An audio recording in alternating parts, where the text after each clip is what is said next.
বাবার কথা বলবাই না, ভাই আমাকে ডাকতে আয়।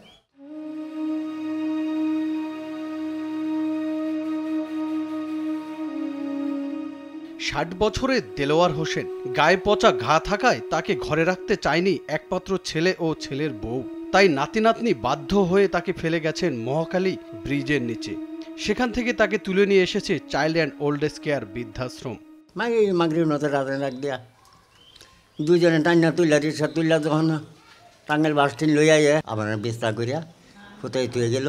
অনর্গল ইংরেজিতে কথা বলায় বৃদ্ধ বাবার নাম শেখ আব্দুর রশিদ। তার দাবি তিনি ছিলেন বগুড়ার একটি স্কুলের প্রধান শিক্ষক। 2 মেয়ে ও 1 ছেলের সংসারে ঠাঁই হয়নি তার। আমার ভিতরে কথা বলতে ফাটে যায়, ভাই ওই বিয়ে পাস হলে কথা মনে হলে ওই বড় ছেলে বিয়ে পাস।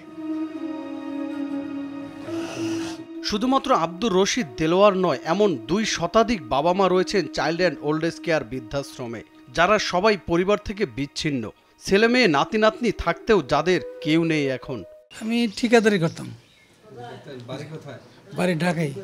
আছে 2 মেয়ে 1 ছেলে। মা আমেনা বেগম বহু বছর যাবৎ বসবাস করছেন এই বৃদ্ধাশ্রমে। সারাদিন তাকিয়ে থাকেন ভাইয়ের জন্য, এই বুঝি তার ভাই এলো। কারণ কয়েক বছর আগে ভাই দেখতে এসেছিলেন বৃদ্ধ আমেনাকে, বলেছিলেন বাড়িতে নিয়ে যাবেন, কিন্তু সেই ভাই আর ফিরে আসেনি এত বছরেও। ভাই একবার আসছিল, ও আর আসে নাই। বলছে যে আপা আমরা যখন আসছি তোমার একটা ব্যবস্থা হবে, এখন আমরা যখন আসছি তোমার একটা ব্যবস্থা হবেই। বৃদ্ধাশ্রমে থাকা এসব বাবা মায়ের আপন সন্তানেরা খোঁজ না নিলেও তাদের পাশে রয়েছেন মিল্টন সমাদ্দার, তাই তাকেই ছেলে ডাকেন সবাই। একবার মন চাইছিল যাইতে, ওনার মন চায় না, মাদিকে তো মা ছাড়া ডাক দেয় না। চাইল্ড অ্যান্ড ওল্ড এজ কেয়ারে রয়েছে এক ঝাঁক তরুণ তরুণী, যারা দিন রাত সেবা দিয়ে যাচ্ছেন বৃদ্ধ বাবা মায়ের। ঈদের দিনে তাদের জন্য আয়োজন করা হয় বিশেষ খাবারও। ঈদের দিনে আমরা সকালে হচ্ছে যে তাদের হচ্ছে নতুন কাপড় দিব এবং সকালে হচ্ছে মিষ্টিমুখ করাবো এবং দুপুরে রয়েছে হচ্ছে গরুর মাংস, পোলাও এবং খাসির মাংস। বিছানায় শুয়ে বসে দিন রাত পার করেন এসব বাবা মায়েরা। ঈদের দিনও তারা আনমনে বারান্দা দিয়ে তাকিয়ে থাকেন বাইরের দিকে, হয়তোবা ভাবেন হঠাৎ যদি দেখা মেলে তার কোনো আপনজনের।